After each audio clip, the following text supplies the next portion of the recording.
Samantha, how long are you going to take? What time are you coming home? What are you doing with Cindy?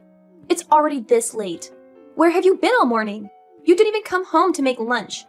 I've been at the hospital to have a checkup. I reminded you when I left this morning, didn't I? And I think I told you that I would have this checkup a week ago when I made the appointment. I mentioned that I wouldn't be able to prepare lunch for you. I'm thinking of going to my parents' house to let them see Cindy. I'll spend a few hours there, and hopefully Cindy will be able to have a nap before I come home. Cindy was only born last week. You can't parade her about outside all day. You've got to bring her home right now. It's already this late. I can't believe you could be so irresponsible. Don't you care about Cindy at all? She could get sick this late. It's still 1:30, and there's no need to be so overprotective. I've taken precautions for the sunlight, and we're only going to see my parents. It's not like I'm taking her to meet everyone I know or pushing her pram through a crowd of sick people.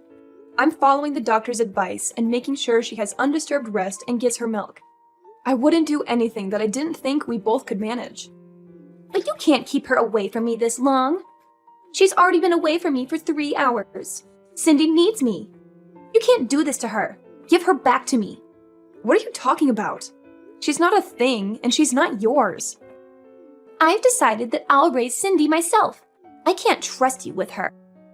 I've watched how you've been with her for the past week, and it's obvious that you're no good as a mother. You don't know how to take care of her.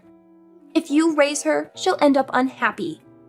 Or worse, she'll be unhappy and she'll be rebellious. It's people like you that end up raising criminals. I can't just stand by and watch you ruin her life. The best thing for Cindy is if you give her up. I'll raise her as my own daughter. She's mine. So give her back. Cindy is my first child, so of course I don't expect to be able to do things perfectly all by myself. That's why I've been listening to all the advice you've been giving me this week. And I'm really happy that you're helping. But no matter what I do, you keep on complaining that I'm doing things wrong. So that's what you're thinking of me? I'm doing my best to help you. How can you be so ungrateful? I bet you think that I'm in the way, don't you? You're the one that's living in my house. I'm letting you stay here. I'm providing the roof over your head, and I don't even ask for rent. I've done so much for you. And this is how you repay me? This is why I never approved of Alex marrying a woman like you. You're the one that asked that we moved in with you. Alex and I were living together in our own house after we got married, and we planned to stay there. But you wanted us all to live together. You were the one that said you always wanted to live with your grandchild. You pretty much forced us to move in with you once you found out that I was pregnant.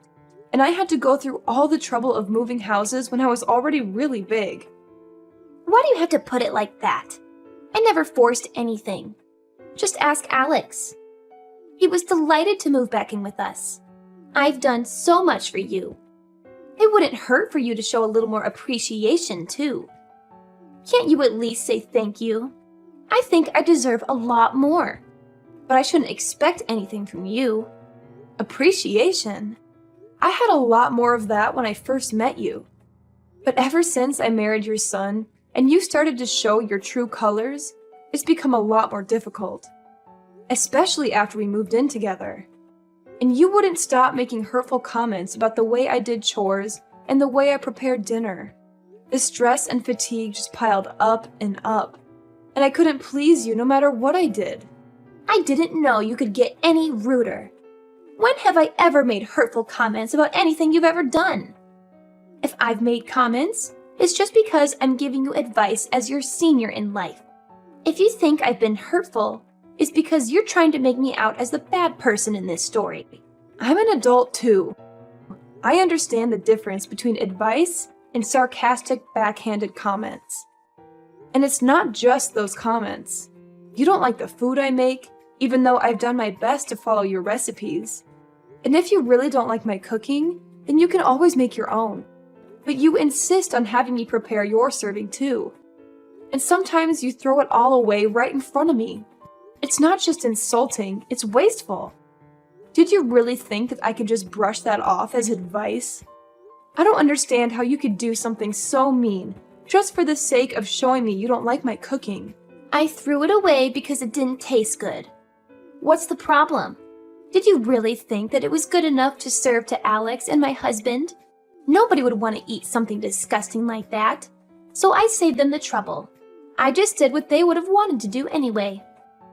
If anything, you should be thanking me for not letting them eat something as horrible as that slop you call food. That's what I'm talking about. In the past few months we've spent living together, you've never eaten my food without making a face, a comment, or throwing it all away. On top of that, you were making me do all the housework right up until the birth. I couldn't have a moment's rest while you were around, even though my back hurt and my feet hurt, and I was so tired.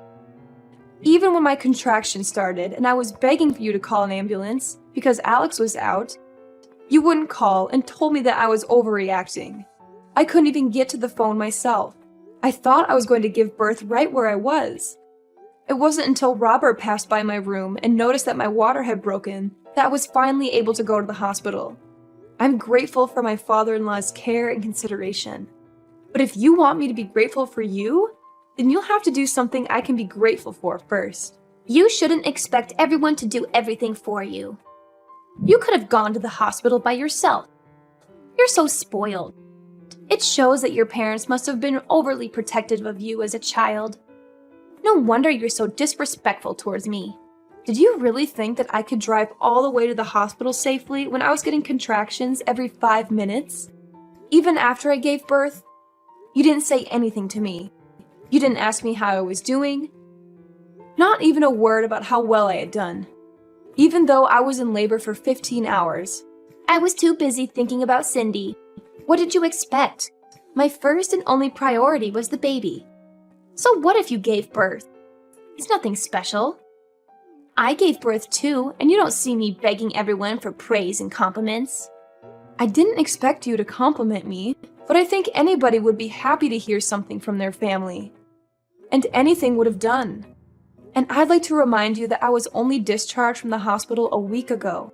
I've been waking up over and over in the middle of the night to feed Cindy. I haven't had any sleep at all this past week. I'm still trying to get used to a lot of new things. A lot of new emotions and a new sleep routine. And I'm literally all over the place. But you're still making me do all the housework. I thought you said that it would be better for us all to live together because you'd be able to help out with the baby. But you haven't been doing anything. Even though Alex and his dad say that I don't have to do anything, to rest when I can, and not to push myself too hard, I have to do everything while they're at work because you won't do anything. Oh, you really are spoiled. You were the one that married my son, not the other way around. What's the point in having you here if you're not going to do the chores? You can't seriously think that you can spend your days just laying around doing nothing. You're being childish if you think that's how things work, just because you've moved in with us. I'm here to be with Cindy, not with you. And you shouldn't expect everyone to be nice and kind to you just because you've given birth. So what? That doesn't change anything. You're sorely mistaken if you think you get to slack off just because you've had a baby. The one thing we all care about is Cindy. I couldn't care less about you. And nobody else does either. We only need Cindy. I can't believe you're not going to even bother to hold back your punches. I take it you mean that there's no use for me at your house if I'm not going to do all of your housework for you? That's right. I'm glad you finally understand. We only need Cindy to make us happy. I don't need a rude, disrespectful, annoying daughter-in-law like you around the house. If you're not even going to do what you're here for, even if you did do the chores and prepare our food, you're useless. I end up having to redo everything you do anyway. You are just wasting my time, and having you here is a waste of space too. So we don't need you here. So you think I'm rude and useless? All right. What? Am I wrong? I don't think I said anything you couldn't understand. I made it quite clear. We don't need you in this house. To be honest, I'd prefer if you'd leave as soon as possible and never come back. You don't have to worry about Cindy. She'll be in good hands. We'll raise her without you. I think that's best for her as well. She doesn't need a useless woman like you as her mother. I just want to check if you want me to leave. Then that means you don't want to live with me, doesn't it? How many times do I have to tell you? I don't want to live with you and I want you out of my house. Do you understand? Yes, I do. I understood that perfectly. Then I won't be coming back. I'll be staying at my parents' house. They've got a spare room that I can use, so there's no reason for me to return today. I'll go and get my things another day. Will that make you happy? Of course. Do whatever you want. You're an adult. I don't care where you stay, as long as it's not in my house. Nobody in this house is waiting for you to return anyway. I'll have Alex go and collect Cindy from you when he gets home from work. So make sure she's had her rest, and you've got all her things ready by then. I'll let you spend these last few hours with her, at least. You're not going to come back to this house, so this will be the last time you ever see her.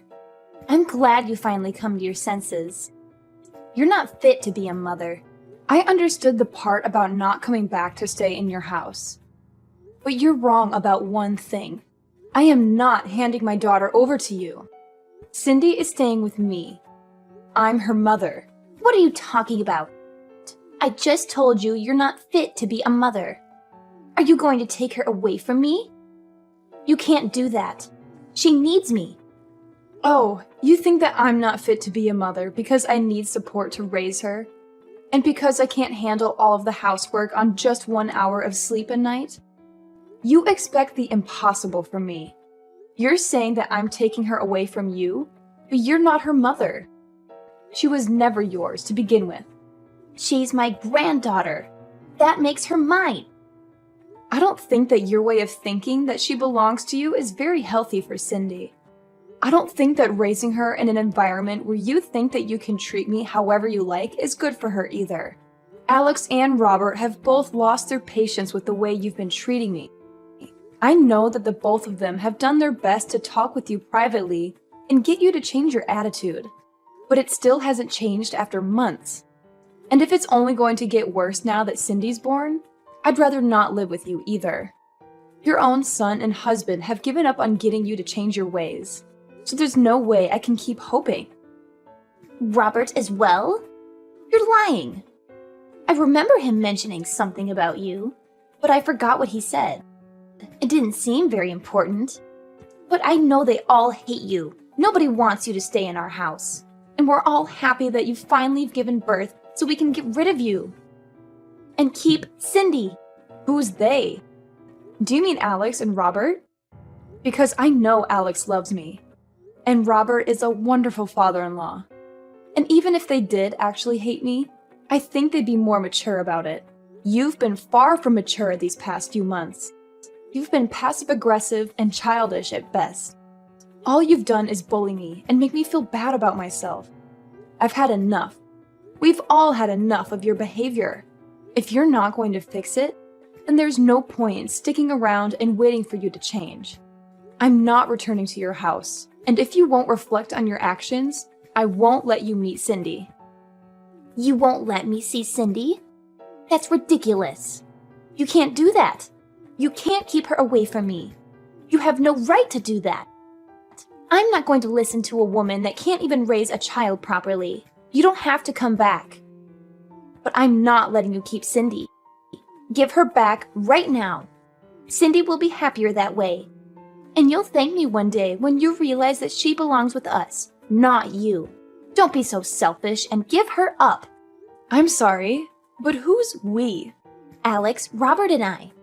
The three of us will raise her without you. I know that we can make Cindy 1,000,000 times happier if you're not around to ruin her life. She doesn't need a failure of a mother like you.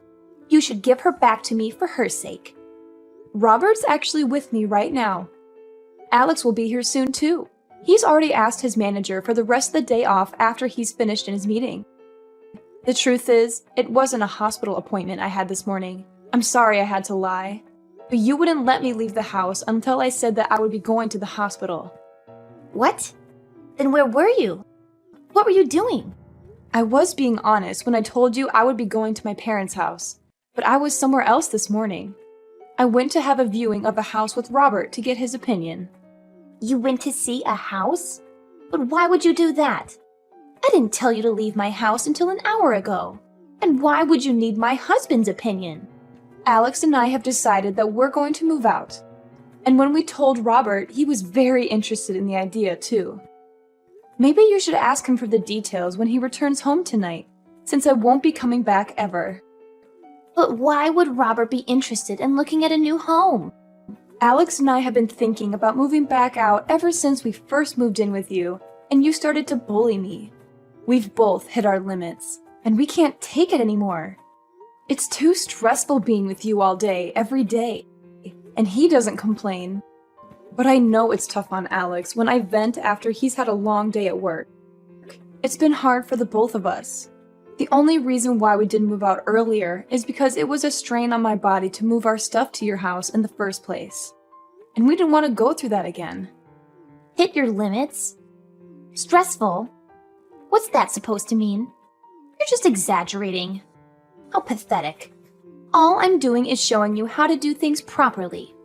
Alex has had enough of your behavior too. He can't stand the way you speak to me. And he knows that you've been throwing away the food I make as well. He knows about how you follow me around when I do the laundry and the washing up, nitpicking at every single thing. He promised me that we would make preparations so that we can move out as soon as the baby was born. And he kept that promise. He found a few places that were open for viewing, and cut the choices down to 2 places so I wouldn't have to go back and forth.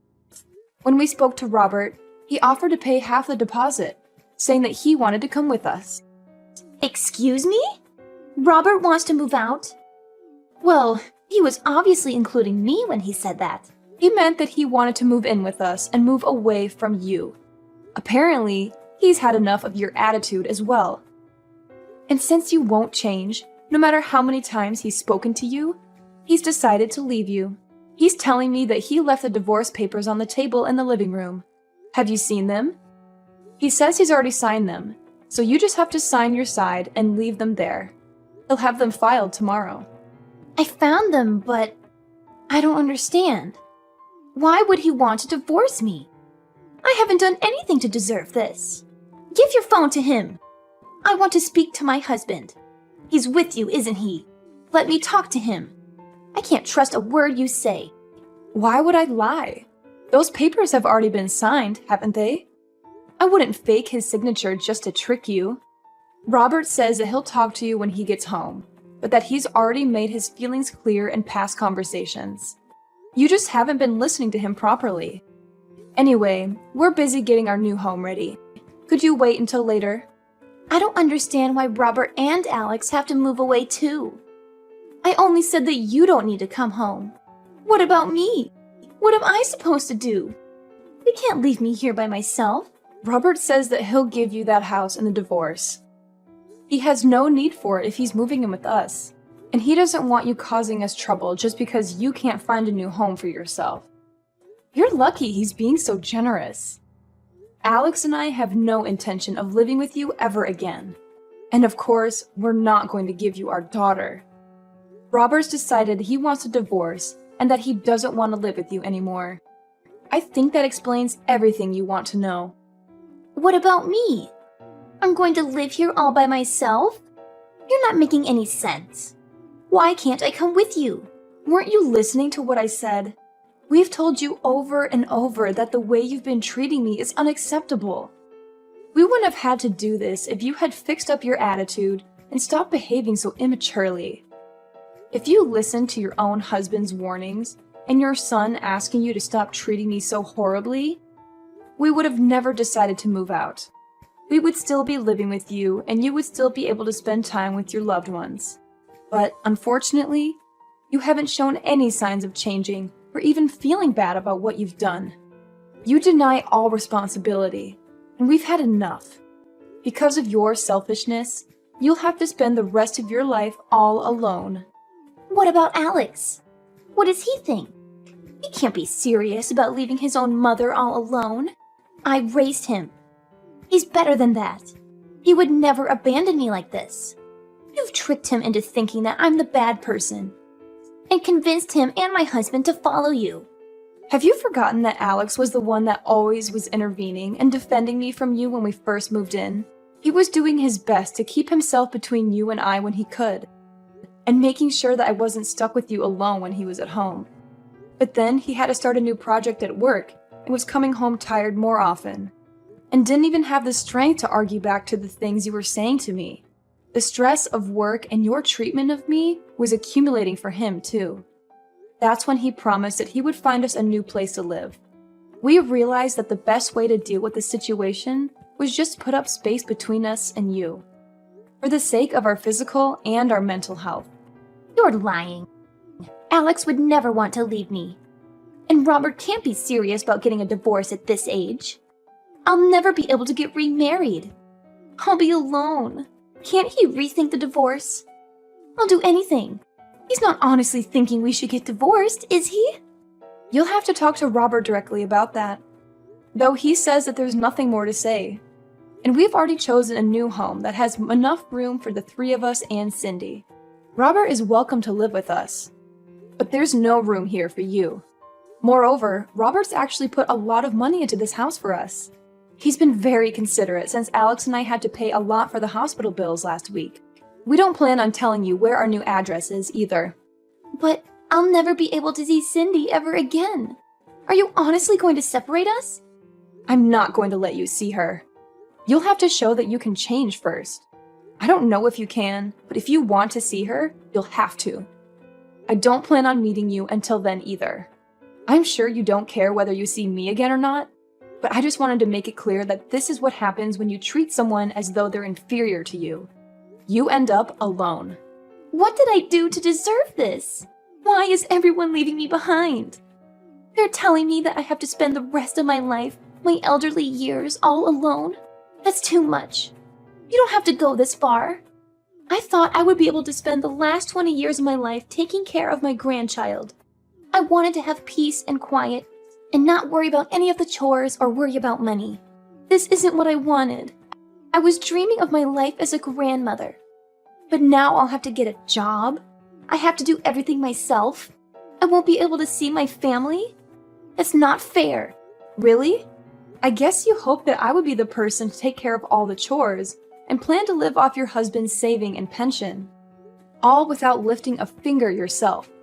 But you ended up breaking that dream with your own hands. You should have been more respectful towards the people around you if you wanted them to love and take care of you. I'm tired of you complaining about every little thing I do, but now you'll have to do everything yourself, and you won't be able to see your family ever again. That's the price you've paid. You'll have to accept it. Fine, I understand. I made a mistake. I shouldn't have been so nagging. I'll do my best to get on with you from now on. I'll change the way I've been acting towards you. So please don't move out. It's too late for that. We've already paid the deposit and signed the documents for the house. We won't change our minds about living away from you, and we'll be moving all of our things into the new place over the next few days. We're all going to live here in peace without you. Robert will be returning to your house this evening to pack up our essentials, so you should have a good long talk with him then. He'll be staying there until all of our things have been moved. But he's quite adamant about having the divorce, so I suggest you forget about talking him out of it, and talk about how you can make an effort to change your behavior. That way, you might have a chance to meet Cindy in the future. Samantha, I'm sorry. Let's all live together. I don't want to be alone. I think we might have gotten off to a bad start, but I'll change. I'll do whatever it takes. I'm sure you'll come to understand why I was so harsh towards you. It was for your sake. But I won't do that anymore. Just let me see Cindy. I find it hard to believe that you'll change when you're still making excuses. You can't even apologize properly. It's too late after all. You can't change. Besides, you were saying yourself that you don't want to live with me, remember? I confirmed over and over. And you said that you wanted me to leave. Well, I don't want to live with you either. I hope you'll enjoy your final years without a rude, useless woman like me in the way. After her conversation with Samantha ended, Chloe had no choice but to wait for her husband to come home. The first thing Robert did when he returned to the house was to tell her that he wanted a divorce, and that he wasn't going to change his mind. He checked that she had signed the papers and took them to his lawyer to have them filed. He didn't speak a word to Chloe after that, and spent his time packing away all of his things. Anything that had to be dealt with regarding the divorce was done through his lawyer, and he was able to move houses without much fuss. Chloe got the house and the divorce, but it was brought to her lawyer's attention that she had spent Robert's savings on several occasions without his permission. And as a result, the amount she received in alimony payments decreased significantly. It wasn't enough for her to keep up the payments for the household bills, so she had to find a job in order to earn some money to pay for other essentials. She was so desperate to meet Cindy that she went to Samantha's parents' house and demanded that they tell her Samantha's new address. It didn't occur to her that she should have just shown Samantha that she was making an effort to change. In the end, Samantha's parents called the police because of how aggressive Chloe was being, and Chloe was taken away in a police car to be questioned. Chloe was not only divorced and looking for a job, but she was also slapped with a restraining order from Samantha's parents. On the other hand, Samantha and Alex were living happily ever after with their small family and were looking forward to having their next child. Robert was delighted. He was freed of his selfish wife and was taking great pleasure in taking care of his granddaughter.